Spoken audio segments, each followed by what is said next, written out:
Um dólar mais baixo normalmente significa preços mais altos para as commodities, o que é positivo para os mercados emergentes.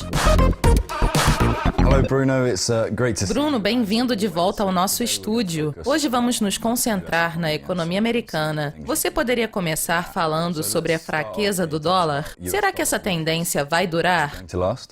Hello, Jack. Olá, Jack. Vamos dar uma olhada neste gráfico semanal do índice dólar. Como podemos ver, as velas estão se movendo para baixo e estamos claramente em uma tendência descendente. Mas esta linha laranja, que representa o spread entre as taxas norte-americanas e alemãs, indica que as taxas estão se aproximando, tornando o euro mais atraente. Nós estamos próximos a uma área de suporte em torno dos níveis 93 e 94. E, ao mesmo tempo, parece que a linha laranja está próxima a um fundo. Portanto, considerando que o índice de risco está em território de sobrevenda, talvez estejamos nos aproximando de uma área de suporte e entrando em uma zona de pausa.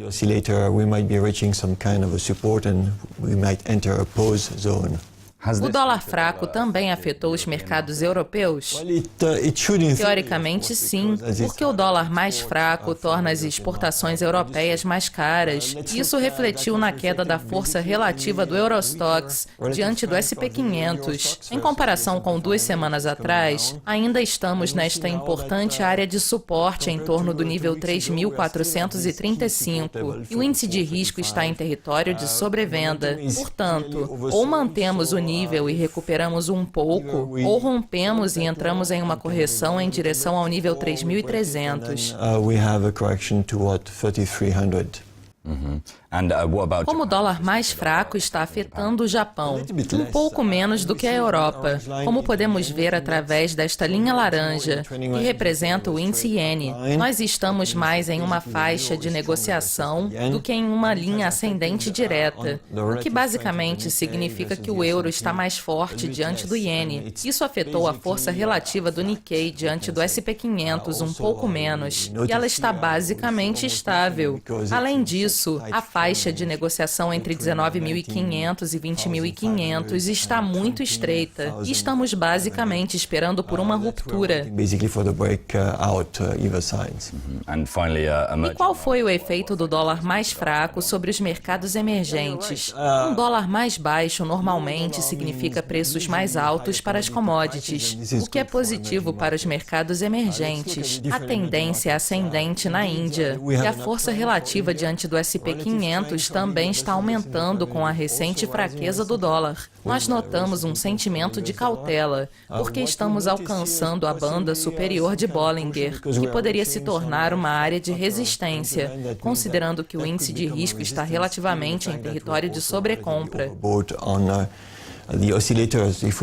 A China também está em uma tendência ascendente e nas últimas 3 semanas subiu muito e agora está próxima a estas duplas linhas vermelhas, que representam um grande gap em 2015 e poderiam se tornar uma forte área de resistência. Portanto, teremos que esperar para ver se a romperemos, o que poderia levar algum tempo, já que a força relativa da China diante do SP 500 está relativamente estável. 500 is relatively stable. And just maybe one more. Is Brazil. O Brasil está estável no gráfico diário, abaixo desta área de resistência, que é o ponto médio entre o enorme gap das incertezas políticas criado em maio. O índice de risco está caindo e provavelmente permanecerá neste nível. Was created in May. We see the momentum is coming down, so probably it's going to stay at that level also. O dólar mais fraco também refletiu um pullback na taxa de rendimento a 10 anos dos Estados Unidos. Como você avalia o desempenho das taxas no país?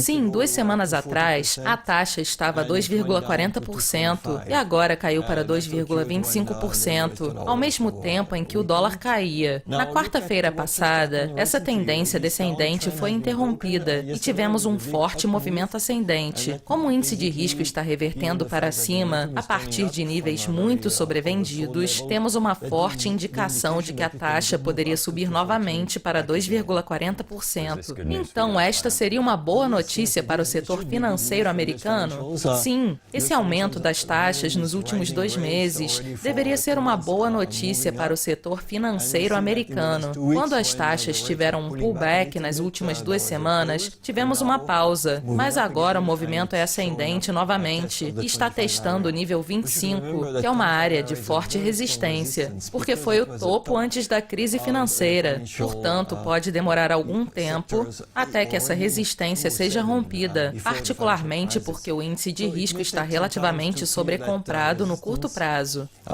So, in particular because short term we are relatively overbought. The technology sector as well is... O setor tecnológico também está em alta, mas será que a tendência vai continuar? Nós esperamos que sim. Entretanto, no curto prazo, o setor está, de certa forma, respeitando o nível de resistência 57,50. Para que o setor tecnológico continue em alta, sua força relativa diante do S&P 500 teria que aumentar novamente. Esse ainda não é o caso, então teremos que esperar mais um pouco, já que as condições já estão um pouco sobrecompradas. 2 semanas atrás, os setores cíclicos estavam superando o desempenho dos setores defensivos. Algum sinal de reversão até agora? Quando esta linha de cor preta está subindo, os setores cíclicos estão superando o desempenho dos setores defensivos. Por outro lado, estamos claramente alcançando máximas mais altas em uma divergência baixista, o que significa que ainda não rompemos a área de resistência, que teremos que esperar por um sinal mais claro para um cenário de alta.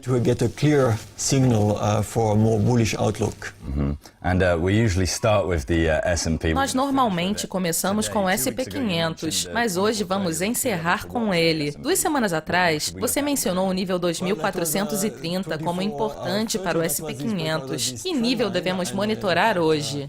Essa tendência foi interrompida no nível 2430 e o S&P 500 subiu e alcançou máximas mais altas em direção aos níveis 2477 e 2481. Mas essas máximas não foram acompanhadas pelo oscilador estocástico. Nós chamamos isso de divergência baixista e é possível que vejamos uma pausa no curto prazo. Além disso, nós notamos que o preço abriu em 2477 e fechou no mesmo nível, após ter alcançado uma máxima de 2481. O índice de volatilidade está muito baixo, abaixo de 10%, o que gerou uma certa reversão para cima. Portanto, precisamos ser cautelosos. Se o S&P 500 se mantiver acima de 2470, não há motivo para preocupação e poderíamos lentamente estender até o nível 2500. Mas se o nível 2470 for rompido, eu acredito que entre agosto e setembro